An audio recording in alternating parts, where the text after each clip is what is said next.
the United States has built itself a reputation in that region for bombing in Iraq and so forth, and its results were never positive. So on ISIS in particular, the result will clearly be, and has been, that more people have entered its ranks, more people have felt sympathy towards it because of this notion that if America's attacking you, that you've got to have done something right, and that you need support. What America's also done, and I think very deliberately, they didn't just target ISIS. They targeted Jabhat al-Nusra, the al-Nusra Front, and they targeted Ahrar al-Sham, which is part of the Islamic Front, which is the largest opposition group in Syria. This group hasn't been prescribed as a terrorist group by any Western nation. The fact that they were targeted can only lead one to speculate that they simply are unable to discern between the groups, and they see all of them as the same. And that's how it's read on the ground, is that they see us all as the same. So we might as well join with IS, or we might as well have a ceasefire with them, which is precisely what happened. These groups were fighting IS, in fact, in the past. I think they were probably the strongest groups that were fighting IS.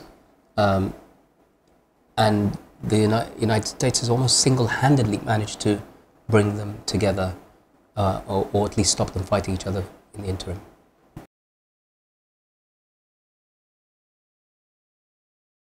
I think it's important to remember when we talk about aerial campaigns, bombing campaigns, where essentially you will never see the pilot and those who are involved in dropping those bombs. We'll never see the images of those people killed. After all, IS are human beings, and they have wives, they have children, they have places where they live. So what we're not seeing is the effects of bombing, of killing. We're not seeing the children that have been killed. We're not seeing the women that have been killed, the innocent people, and indeed even the fighters. If we were to show images of these people killed and their body parts, I think everybody would agree that it would be almost impossible to look at, and that its effects would be to create a sense of a desire for revenge. And I believe that that's now exactly what's happening. So it's no longer just about IS taking large swathes of land and so forth. The West has made for itself its latest enemy by doing so.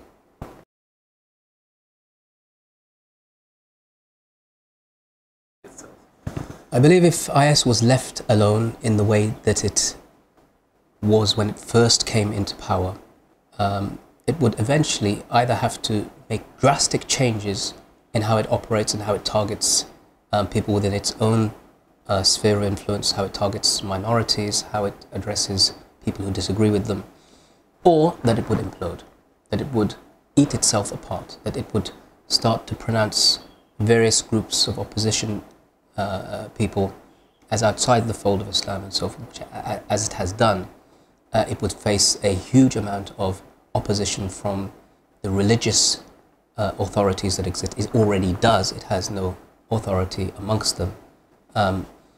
And it would splinter, I believe. But the more it gets attacked, the more it gets targeted, the more it gets vilified, the stronger the appeal amongst especially youngsters within the Arab region primarily, and then elsewhere.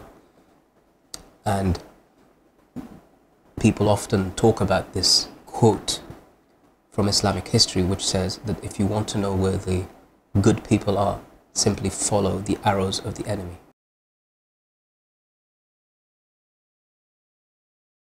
I was held in Belmarsh, which is the highest security maximum prison in the UK, where several returnees from Syria who'd been fighting there are being held as we speak. Some are on remand, others have been convicted or have pled guilty.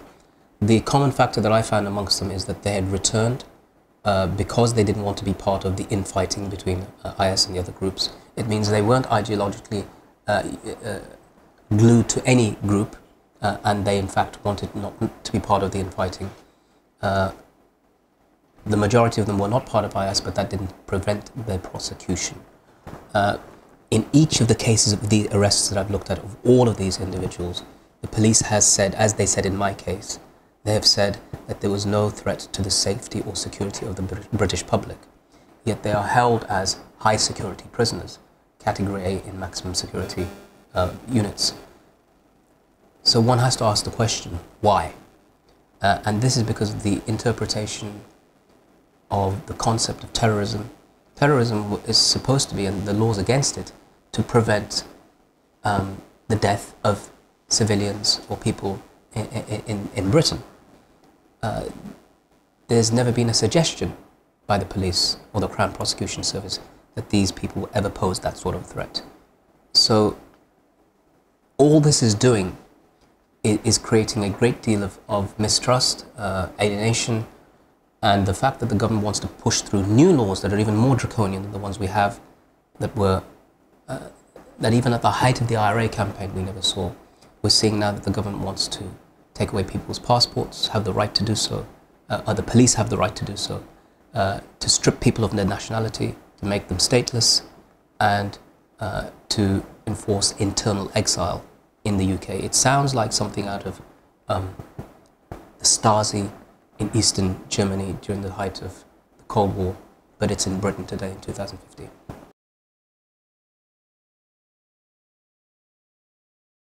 I'd like to see the UK look at countries where they have not automatically arrested people that have been abroad for fighting. The interpretation of the terrorism laws has been open to the judges and open to politics, so that people who went in the early days to Syria to fight weren't prosecuted at all. They weren't arrested. The first arrests only took place in the UK after the Cameron government failed to get the votes in August 2013 for airstrikes in Syria. Before that, there were no prosecutions, yet people were coming and going from Syria. In Denmark, in Sweden, even in Sweden, nobody's prosecuted, even though there have been numerous people coming and going. The intelligence services and authorities certainly look at individuals, but they don't arrest them.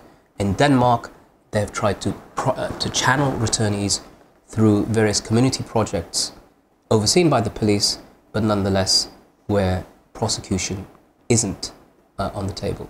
And its results, I believe, are that even though Denmark did publish those inflammatory cartoons to many Muslims, there's not been a suggestion of a threat of return fighters as a result.